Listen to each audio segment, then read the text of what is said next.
Are you reluctant to travel to a new country because you don't want to deal with the language barrier? The thought of struggling to communicate, misunderstanding important information, or feeling isolated can be intimidating. Do you worry about handling daily tasks like ordering food, asking for directions, or navigating emergencies? You might be surprised that basic language skills and translation apps are enough to bridge the gap. And you might find that the fear of language difficulties is actually far greater than the actual challenge itself. I know. Watching a video about language might not sound like the most exciting way to spend the next 10 minutes. But trust me, you might end up with the courage to travel abroad. If you're a native English speaker, here's something you might not realize.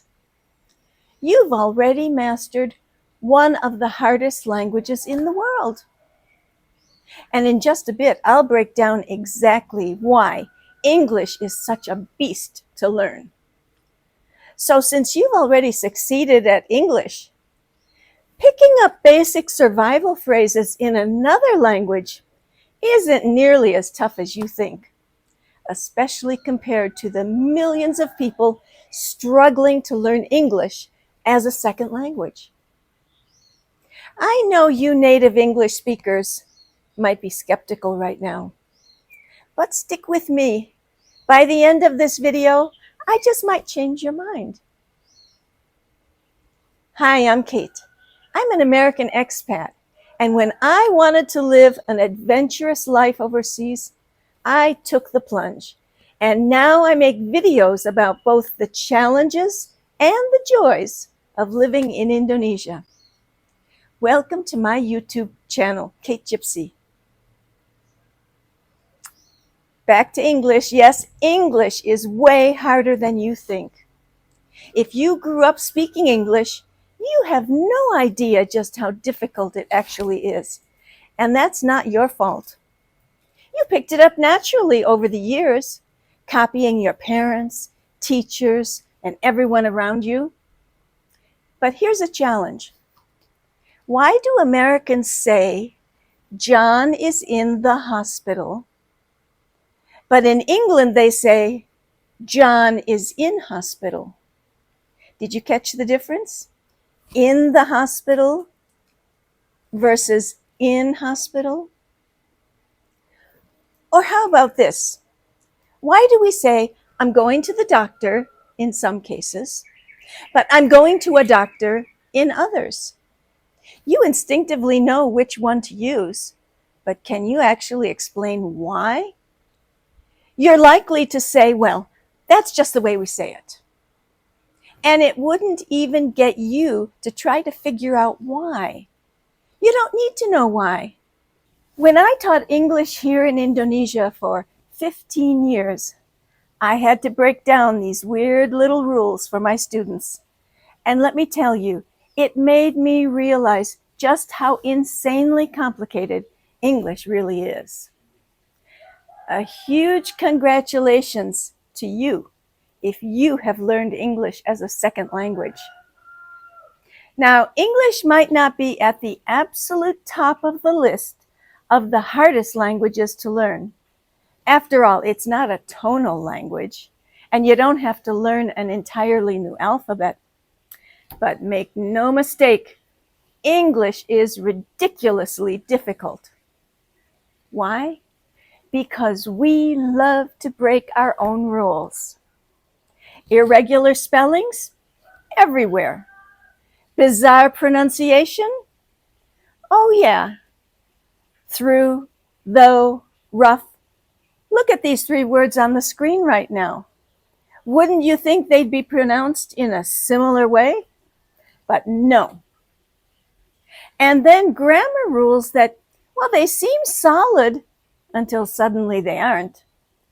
So if you've mastered English, or even just gotten the hang of it, you've tackled one of the most confusing languages out there. And that's a huge accomplishment. Let's start with one of the most frustrating things about English.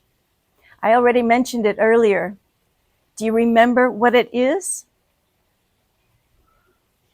We love breaking the rules.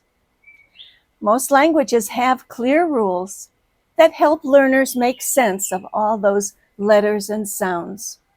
But English? Yes, we have rules, but we break our own rules all the time, and for absolutely no logical reason. In other languages, when a rule gets broken, there's usually an explanation of some sort. There's a pattern, a historical reason, or at least a way to predict when it will happen. But in English, nope. We just shrug and say, that's just how it is. And to make it even worse, Americans and Brits don't even agree on how to say things. Remember, John is in the hospital in the US, but John is in hospital in England. And it doesn't stop there. Even within the US, we can't agree on grammar. Some people say, where are you going to? Others say, where are you going? Without the to at the end. So if you're struggling to learn English, I get it.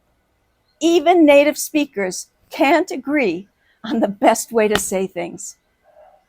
How do you even learn a language that constantly breaks the rules for no good reason? So now you non-English speakers, have I completely discouraged you from learning English? Well, sorry, but you're still going to need it. Despite its crazy rules and illogical exceptions, English is still one of the most important languages in the world. Why? Because it opens big doors. For one, travel. English helps you get around in lots of countries. Or career.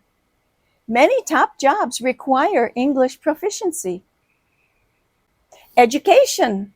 Want to study at a top university in an English-speaking country? You better know English. The internet. A huge chunk of online content is in English. So yeah, English is a mess, but it's still worth learning. But what about learning a foreign language? Can you learn one without classes? Yes. Here's how I learned Indonesia without a single class. If you're an English speaker dreaming of long-term travel or even moving to a non-English speaking country like Indonesia, for example, you might be wondering, can I really learn enough Indonesian to just get by without becoming fluent? The good news, yes, you can. And here's the best part. I did it without any classes. No online courses, no textbooks, no in-person lessons with a teacher. So how did I do it? Here's my simple method. Step 1. I started by memorizing key survival phrases like, is there a bathroom here? Ada kamar mandi di sini? How much does it cost? Berapa harganya? And a few more essential phrases to help me in daily situations. Step 2. Every day at work, I'd ask my Indonesian friends for longer sentences, things I wished I could have said the day before but didn't know how. Then I'd memorize those sentences one by one so I could use them the next time. Step 3. Over time, the vocabulary in these sentences started to overlap, and suddenly things began to click. But here's the key. I looked at learning Indonesian as a fun challenge, not a chore. Plus, I'm pretty independent, so I didn't want to rely on friends every time I left the house. And guess what? This approach worked. So if you're thinking about traveling or moving abroad, you can learn enough to communicate without spending months in a classroom. And of course, it helped me that Indonesian is way easier than English. Here's why. One thing that made learning Indonesian so much easier, it's way simpler than English. Seriously, compared to the madness of English grammar, Indonesian feels like a breath of fresh air. Let me explain just a few things. No verb conjugations. Forget memorizing endless verb forms like go, went, gone. In Indonesian, you just add an adverb. Want to say something happened yesterday? Just say the word for yesterday before the verb. That's it. And no weird plural forms. In English, we say child, but then switch to children. Makes no sense, right? In Indonesian, you just say the noun twice. Child is anak. Children is anak-anak. And then there's consistent pronunciation. No struggling with words like though, through, and rough. Seriously, what were we thinking in English? In Indonesian, what you see written is what you say. No weird exceptions. Now, don't get me wrong. Indonesia has its tricky parts. After 42 years here, I still haven't mastered the prefixes and suffixes on verbs. But guess what? For many years, I just used the root verbs, and people still understood me. And here's the best part. Indonesians love when foreigners make an effort to speak their language, even if it's just the basics. So if you're thinking about learning Indonesian or any other foreign language, go for it. It'll probably be far easier than English, and the locals will truly appreciate it. Learning a new language is always a challenge. I won't pretend that it's easy. No, but let's be real. Some languages are just way harder than others. The reason that Indonesian is easier to learn than English, which feels like a chaotic mess, comes down to consistency. So if you're learning English as a second language, don't get discouraged when it feels totally irrational, because honestly, it is. You're not the problem. English is. And if you're an English speaker wanting to travel or move abroad, here's the good news. You've already conquered one of the hardest languages.